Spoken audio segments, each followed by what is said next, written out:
وقت آ گیا ہے سیاہ کو سیاہ اور سفید کو سفید کہا جائے۔ جو پاکستان کو کمزور کرتا ہے وہ بدترین دشمن ہے۔ ہمیں دشمن کی سازشوں کو ناکام بنانا ہے۔ اگر ہم مضبوط ہیں تو بدترین دشمن بھی ہمارا کچھ نہیں بگاڑ سکتا۔ وزیر اعلیٰ پنجاب مریم نواز کا ایف سی بلوچستان کے لیے 10 ارب روپے معاونت کا اعلان۔ F C headquarters Balochistan میں تقریب سے خطاب میں کہا، بلوچستان تنہا نہیں، پنجاب ہر لمحہ آپ کے ساتھ کھڑا ہے۔ بلوچستان کے لوگ ملک کی حفاظت کے لیے اپنی جانیں قربان کر رہے ہیں۔ بلوچستان کا امن و امان اور استحکام پورے پاکستان کی ترجیح ہے۔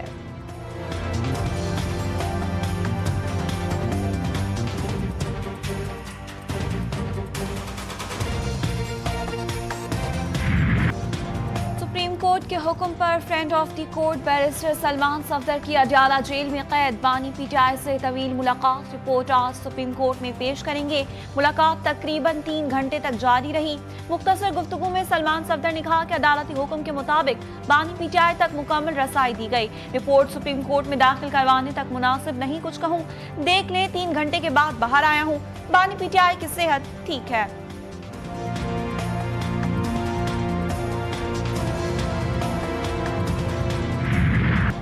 چھوٹے بجلی صارفین کو زور کا جھٹکا لگانے کی تیاری۔ نیپرا میں چھوٹے صارفین پر فیک چارجز لگانے کی تجویز سامنے آ گئے۔ فیک چارجز دونوں پروٹیکٹڈ اور نان پروٹیکٹڈ صارفین پر لگانے کی تجویز۔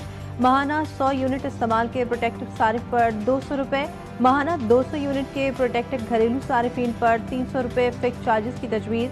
300 یونٹ تک استعمال کے نان پروٹیکٹڈ صارفین پر 350، 400 یونٹ کے نان پروٹیکٹڈ صارفین پر فیک چارجز 400 روپے کرنے کی تجویز۔ پاور ڈویژن کی درخواست پر نیپرا کی سماعت مکمل۔ نیپرا سے منظوری کے بعد حکومت بجلی کا نیا بنیادی ٹیرف جاری کرے گی۔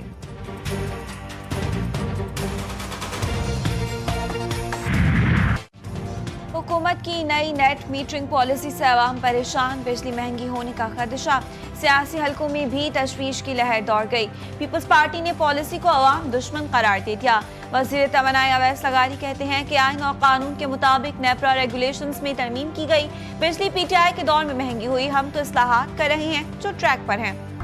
حکومت کا عوام کی جیبوں پر ڈاکہ۔ سابق وزیر خزانہ مفتاح اسماعیل کی نیٹ میٹرنگ ختم کرنے کی مذمت۔ کہا حکومت کو عوام کے خلاف فتح مبارک ہو۔ اب حکومت صارفین کو 40 روپے فی یونٹ بجلی فروخت کرے گی۔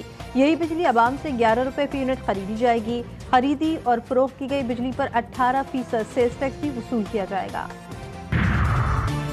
ایم کیو ایم پاکستان میں بڑوں کے اختلافات کا نیا رخ، کون سا علاقہ کس کے ساتھ، فیصلہ عوامی اجتماعات کے ذریعے ہوگا۔ 14 فروری کو لیاقت آباد میں کمال کا جلسہ کرنے کا عندیہ۔ خالد مقبول صدیقی کی جمعے کو ملین میں عوامی اجتماع کی تیاری۔ ملین ٹاؤن کے عہدیداروں نے دفاتر کی چابیاں پارٹی چیئرمین کے حوالے کر دی۔ کارکنان صبر سے کام لیں، بہت جلد سب ٹھیک ہو جائے گا، وفاقی وزیر خالد مقبول نے تسلی کروا دی۔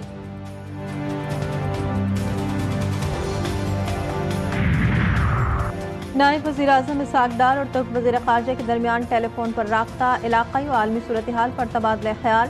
اسحاق ڈار اور حقان فیدان کی باہمی دلچسپی کے امور پر گفتگو۔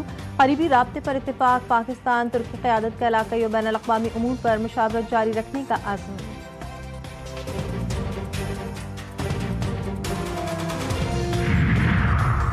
امریکی صدر کی ایک بار پھر ایران پر حملے کی دھمکی۔ ایران کے خلاف دوسرا بحری بیڑا تعینات کرنے کا عندیہ دے دیا۔ کہا کہ مذاکرات کی ناکامی پر سخت قدم اٹھانا ہوگا۔ ایران اس بار سنجیدگی سے بات چیت کر رہا ہے کیونکہ اسے امریکی فوجی طاقت کا اندازہ ہو چکا اور اسی لیے وہ ہم سے معاہدہ کرنا چاہتا ہے۔ امریکی میڈیا کے مطابق امریکہ کا ایران کے آئل ٹینکرز کو ضبط کرنے پر بھی غور، تاہم امریکی حکام کو ایران کی جانب سے جوابی کارروائی کا بھی خدشہ۔ امریکی صدر ڈونلڈ ٹرمپ کا پاک بھارت جنگ میں 10 طیارے گرنے کا دعویٰ۔ کہا کہ پاک بھارت جنگ میں 10 طیارے گرنے کے بعد صورتحال تیزی سے ایٹمی جنگ کی طرف بڑھ رہی تھی۔ پاکستان کے وزیر اعظم شہباز شریف نے اعتراف کیا کہ میں نے لاکھوں لوگوں کی زندگیاں بچائیں۔ بنگلہ دیش کا اگلا وزیر اعظم کون ہوگا؟ عوام کل فیصلہ کریں گے۔ 350 ارکان اسمبلی کے لیے انتخاب ہوگا۔ بنگلہ دیش نیشنلسٹ پارٹی، جماعت اسلامی اور جاتیہ پارٹی کے درمیان کانٹے کا مقابلہ متوقع۔ 12 کروڑ 70 لاکھ سے زائد رجسٹرڈ ووٹرز حق رائے دہی استعمال کریں گے۔ سیکیورٹی کے سخت انتظامات، 9 لاکھ سیکیورٹی اہلکار تعینات۔ ماہرین کے مطابق یہ انتخاب ملک کی سیاسی سمت کے لیے فیصلہ کن ہوگا۔